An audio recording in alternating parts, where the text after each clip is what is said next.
Imagine showing up to a tournament and you're confident, you're calm, and you know exactly how you're gonna execute every single shot that you hit. No second guessing, no scrambling, just clean execution. You don't hope to play well, you expect to, because you've been training with a system that simplifies everything. Drives, drops, speed ups, resets, all of them have a purpose and you know exactly when to use each one. That's what I want to share with you today, a blueprint that you can use that will make playing pickleball easier and more fun. Let's open the playbook. Before we hop into step number 1 of this system, if you are new here, Pickleball Playbook is a place that you can come to learn strategies, tactics, and techniques to make pickleball easier. So if that sounds like you, be sure to subscribe. My promise to you is that you will see real improvement in your game on every single new video that's uploaded to the channel. So thanks in advance, and for all those that are subscribed, welcome back. Let's hop into it.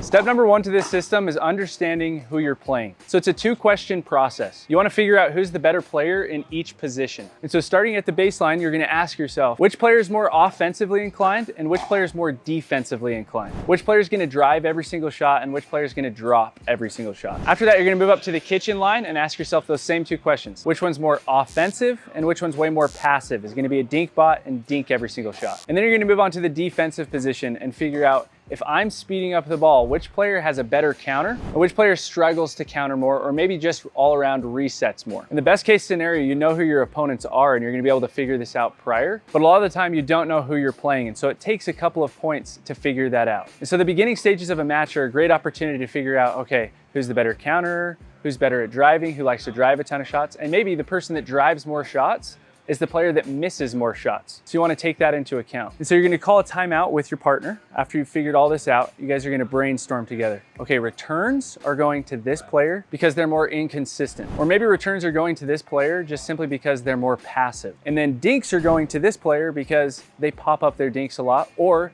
they can't help but speed up the third ball every single time. They're super impatient, so it makes way more sense to hit our dinks to this player and target them. And then the last strategy to brainstorm with your partner is, which player are we going to be speeding up the ball to? Okay, which player is going to be way better at countering the ball? Obviously, we don't want to hit it to that player. We want to hit it to the more passive player or the player that's popping up counters. When I was in Vegas 2 years ago at the PPA, I was watching Matt Wright and James Ignatowicz play against Dekel Bar and DJ Young. And it was really interesting being that close up and listening to their strategy. For those of you that know Matt Wright, he talks a lot of trash.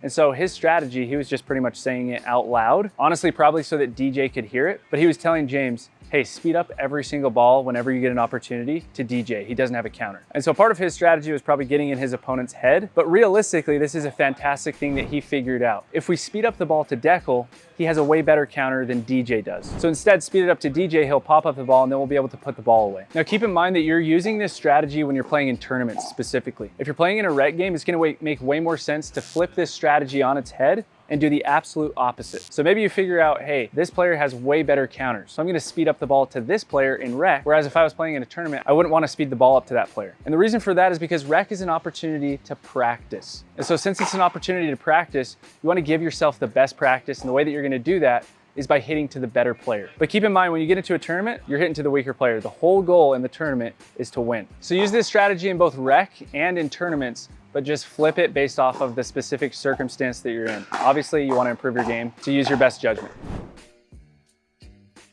Step number 2 to this system is serving and returning with depth. Depth is the Superman for creating errors from your opponents. A lot of people think in order to get more depth on the ball, they need to hit the ball harder, which is absolutely true. You can hit the ball harder to get more depth, but the easier and more consistent way to get depth is to actually just simply aim higher. And so what I like to do is pick a spot above the net to hit to every single time. So if I figured out that my ball is landing at about mid-court when I aim 2 feet above the net, and it's landing past the baseline when I aim 4 feet above the net, I'm gonna try 3 feet above the net. And if I can get the ball in consistently at 3 feet above the net, that's where I wanna be hitting all my serves and all my returns. Now with the return, it can be a little bit different with this system, just specifically based off of who you're playing. The vast majority of players that I've played against struggle when I hit a huge backspin return.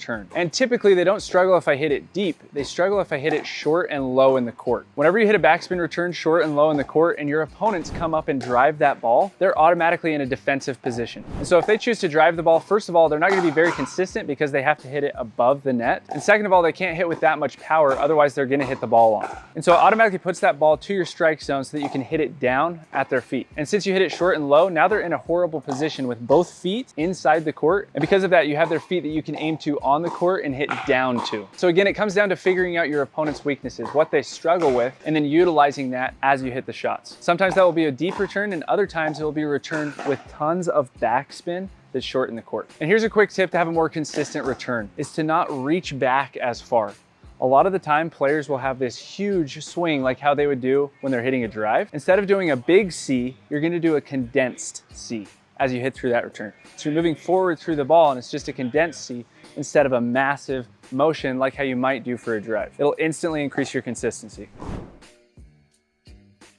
Number 3 is to drive the ball to drop whenever you're on defense. A rule that I like to follow is to only drop the ball if I have 1 foot inside the court, at least 1 foot. Obviously, if both feet are inside the court, that's fantastic. This shows that I'm moving forward through contact and I'm in an offensive position. You don't really want to be hitting drops when you're in a defensive position. Instead, when you're on defense, you want to be hitting either drives to get the ball on your opponent really fast and set up an easier drop, or you want to be hitting huge lobs deep and up the middle. This takes away your opponent's angles and makes it really difficult for them to create anything from the kitchen and be offensive. And so a lot of players, the biggest mistake that they make is that they'll drive the first ball, then they'll drive the second ball, then they'll drive the third and hit it way long, or they'll drive the third and hit it into the net. We're driving to set ourselves up to drop so that we can get to a more optimal position up at the net. The whole goal is to win the point, and the best way to win the point is to get up to the net. And specifically, this has to do with defense. So I'm driving the ball because I'm leaning back. Both feet are behind the baseline. I'm leaning back, I drive, it gets the ball on my opponent really fast. Then it gives me a good opportunity to hit a drop, and now I can come up to the kitchen. Step number 4 is one of my favorite plays, and I like to use it as often as possible. And that is a solo shake and bake. So specifically, I'm driving the ball at 50% power. And then I'm taking that next shot out of the air, speeding it up to my opponent at 50% power again. And if that doesn't cause an error, it usually causes a pop-up to where I can then put away that next shot. Now, by far the biggest mistake that players make in pickleball is that they will drive the ball whenever it's short in the court. We've all heard this before, but if the ball is short and high, we want to drive. If it's short and low, we want to drop. The reason you want to drop is because it's below the net. If you drive from that position, you're automatically putting your opponents into a better position because you're hitting it upwards towards them. And now they just have to counter the ball back down at your feet. So what's fantastic about this play is it doesn't matter if the ball is short and high if you hit it at 50%. Keep in mind also that the lower that you hit the ball, the more difficult it's going to be for your opponents to be offensive. So you get a ball that's short in the court and you drive it at 50%, not 100%, and hit the back fence or hit the net. And again, you're hitting that next shot, a swinging volley out of the air. We're swinging on this shot if it's above our knees, if we're an advanced player, and if it's above our waist, if we're a beginner to intermediate player. If it's lower than that, then you're just going to simply reset that ball. And now guess what? You're up at the kitchen. The ball just landed in the kitchen. All things are equal. You just changed defense to offense within 2 shots. And now just be ready for that ball to come back. Chances are it's going to be a pop-up. It could come back fast if you hit it slightly high. But remember, your whole focus is to keep it just a couple of inches above the net, keep it low and at 50%. The reason that this is so brilliant is because your forward momentum as you make contact with that volley puts the ball on your opponent way faster than if you were just standing at the kitchen line. And so if we think about it from their perspective, you're applying a ton of pressure on them. They can't create much power just standing in position. Whereas since you're moving forward, you're putting more power on the ball. It's getting on them quicker. Now they're in an awkward position. They're backing up. You put that next ball down at their feet. So remember, 50% power and keep the ball low, and you'll instantly give yourself an advantage. Tip number 5 is to stop trying to get your drop to land inside the kitchen. Now that might sound absolutely crazy, so let me explain. A couple of years ago, that was absolutely the strategy because when you'd hit a drop that lands in the kitchen, your opponents couldn't create as good of offense. And that's just simply because of the paddle technology at the time. If you've been playing for at least a couple of years, you probably remember when Ben Johns was with Franklin and they had a paddle together and it was made of fiberglass. Now fiberglass, the spin wears off of fiberglass way faster than with carbon fiber. Carbon fiber also gives you more spin in general. So nowadays with paddle technology and with pickleball progressing and people attacking more, if the ball lands inside the kitchen, that gives your opponents an opportunity to instantly create offense. So what you want to do instead is actually try to give it to your opponents out of the air. And specifically, you're going to be aiming to hit your drops at their knees. Now this is the brilliance of this, is whenever we hit the ball at their knees, it's going to be below the net tape unless you're playing some 7'6" giant. But it's going to be below the net tape if we aim for their knees. And this puts them into a defensive position. because now they have to hit up in order to hit it over the net. So aim to get your drops at your opponent's knees, and what it will set up is what we talked about in the previous step, which is a lot of the time they'll pop up the ball. You can then attack it at mid-court. Your forward momentum will put more pace on the ball, and then you can take advantage of the point, if not win the point with that next shot. So stop trying to hit your drops into the kitchen. Instead, aim for those knees. It'll turn you from a defensive position automatically to an offensive position. I promise that you'll win more points.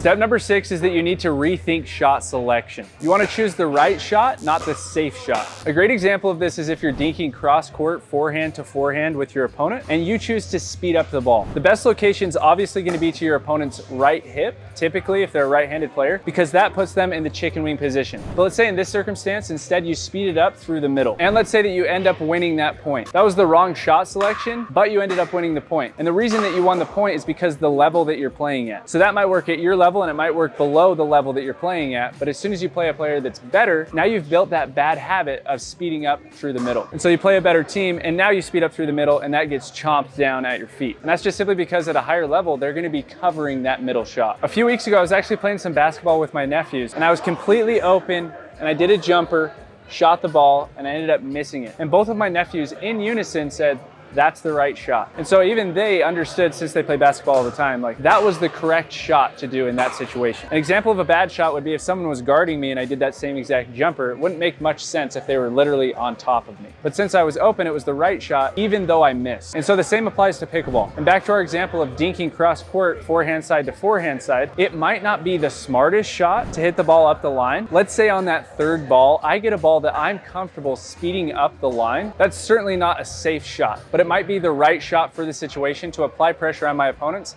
if not just hit a clean winner down the line. So on that third shot, I slice a speed up the line. And since my opponents are expecting me to dink the ball back cross court, I essentially hit the right shot, not so much the safe shot or even the smart shot. So keep that in mind in rec play and also in drilling. You want to be going for shots that are the right shot, not necessarily the smart shot, and they should make you feel uncomfortable at times. Because when you're in rec, it's a time to practice, like how we talked about before. And when you're drilling, it's obviously a time to practice. So that gives you those opportunities to go for the right shot. Go for shots that you might not be the most comfortable hitting, but that are the right shots. That's how you're going to build the repetition so that you can do it without even thinking about it. And essentially, you're going to be a better pickleball player. In a recent interview, Ben Johns was actually asked if he prefers playing pickleball indoors or outdoors. And he didn't just answer the question, but he went into depth on why he thinks it should be played this way. Obviously, he answered indoors. He shared that not only does he prefer to play pickleball indoors, but that pickleball should be played indoors. And that's just simply because of weather factors such as heat. Obviously, you have the cold as well, and it could rain out there or something, then you can't play in general. And most importantly, wind. Pickleball is one of the worst sports to play in the wind. And so that's why it's super nice to be able to come play and film for you guys inside the pickler. And I'd be interested to see your guys' thoughts. I obviously love playing outside, but I feel like playing indoors is so much better just simply because you're gonna get the same exact conditions every single time. You don't have to worry about the wind, you don't have to worry about the sun, you don't have to worry about shadows in your eyes, shadows on the court, or your own shadow in your own way. Let me know your thoughts about that below, which one you prefer out of the two. And you can start a 30-day trial at the Pickler for just $30. All you have to do is click this link right here or go to the link at the top of the description of this video. The reason that I love the Pickler is because they have fantastic customer service and they give you a fantastic customer experience. They really care about you and they take great care of their courts. Now, what's ironic about this court is that it's the only court in this entire facility and probably out of all their Picklers that has a wall on the court. That's just a storage space where they keep all of their stuff, but this is the only court and it's known as the training court. So this isn't a court that you're going to be playing typical games on. It's just a court that you're going to be doing what I'm doing, filming, so that everybody else can have the courts around me. So anyways, if you need an indoor place to play, the Pickler will take fantastic care of you. And I can't guarantee that you'll win on their courts, but you will have a fantastic experience playing there. Step number 7 is what I like to call taking away your opponent's superpower. Now, a couple months ago, I was actually playing in a 5.5 gold medal mat, and me and my partner lost the first game 1-11. And so we went and sat on the bench, obviously feeling pretty discouraged. And we said, we got to come up with a strategy that takes away their superpower. So what is it that they're doing that's really good, that's applying a lot of pressure on us? And how do we take that away? And essentially what we came up with is that the player that was dinking to me cross court was applying a ton of pressure on me, pulling me off the court and causing me to pop up the ball to where they'd ultimately put the shot shot away. So we decided, okay, what we're gonna do is start dinking the ball instead of to that player, to their partner, and that'll get my partner in a cross-court dinking exchange. And since this opponent's partner isn't as aggressive, it'll be a whole lot easier for my partner to dink cross-court with them. And then the second thing that I did is I took one step back from the kitchen line. And what this did is it gave me more distance to react to my opponent's ball. And so if he'd try to throw me off the court, if we ended up having to dink the ball to him, I would have more time to react and it wouldn't throw me off the court. Instead, I could just hit an easy ball right up the middle or back cross court. And then the best part about this is that I would randomly come in and attack a ball out of the air because he had become very used to just hitting the ball a little bit deeper on his dink. And so this worked time and time again. We ended up winning the match. We won the next game 11-5, and then we won the final game 11-2. And all this came down to was just one simple strategy that we followed. Changing the angle of the dink, and then obviously I had to follow one on my own, which was just taking that step back. A quote that I love is that by small and simple things are great things brought to pass. So all that it was just those two simple strategies that we followed, and we continued doing that because it continued working. So you have to strategize with your partner if you're ever down and figure out, okay, what do we need to do to take away their superpower? Once you figure that out, you stick with it if it's working. And if you continue sticking with it and it continues to work, obviously you're gonna come out on top of that match. The main problem that players have is that they try to come up with too many strategies. Have one and max two strategies that you're focusing on, and you'll do a whole lot better at neutralizing the point, and you'll do a whole lot better at ultimately winning the match. A small and simple thing that you can do if you're struggling with your hand speed is watch this video right here. In it, I go into 5 simple fixes that you can make to instantly increase your hand speed. If the video is not showing up here, I've also linked it in the description.